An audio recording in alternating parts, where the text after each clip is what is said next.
The organization, which was the governing body for professional cycling in Great Britain, changed one day in 2003. The organization had recently hired Dave Brailsford as its performance director. At the time, professional cyclists in Great Britain had endured nearly 100 years of mediocrity. Since 1908, British riders had won just a single gold medal in the Olympic Games, and they had fared even worse in cycling's biggest race, the Tour de France.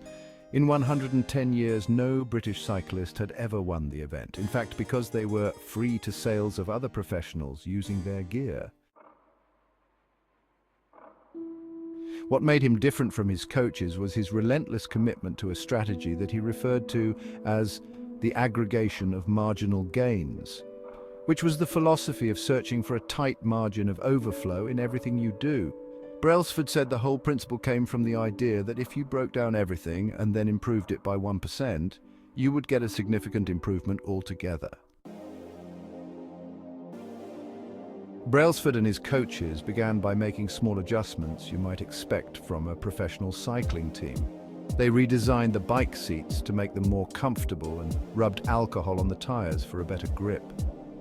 They asked riders to wear electrically heated overshorts to maintain ideal muscle temperature and used biofeedback sensors to monitor how each athlete responded to a particular workout. The team tested various fabrics in the wind tunnel and had their outdoor riders switch to indoor racing suits, which proved to be lighter and more aerodynamic. Brailsford and his team continued to find 1% improvements in overbooked and unexpected areas. They tested different types of massage gels to see which one led to the fastest muscle recovery. They hired a surgeon to teach each rider the best way to wash their hands to reduce the chances of catching a cold. They determined the type of pillow and mattress that led to the best night's sleep for each rider. What kind of... Great.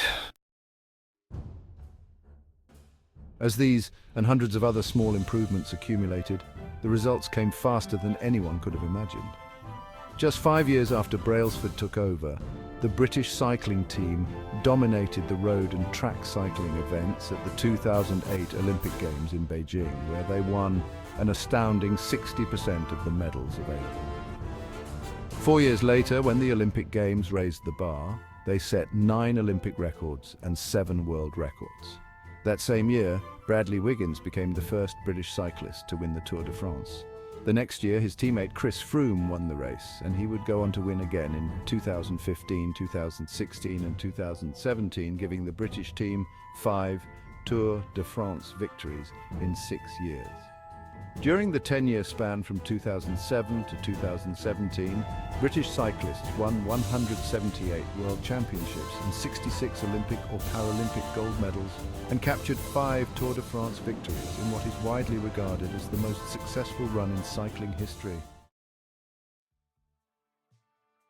For more information and updates on the British cycling team and their strategies, visit atomichabits.com/cycling.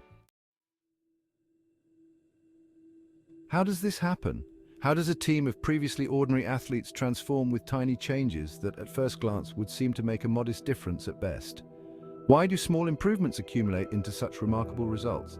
And how can you replicate this approach in your own life?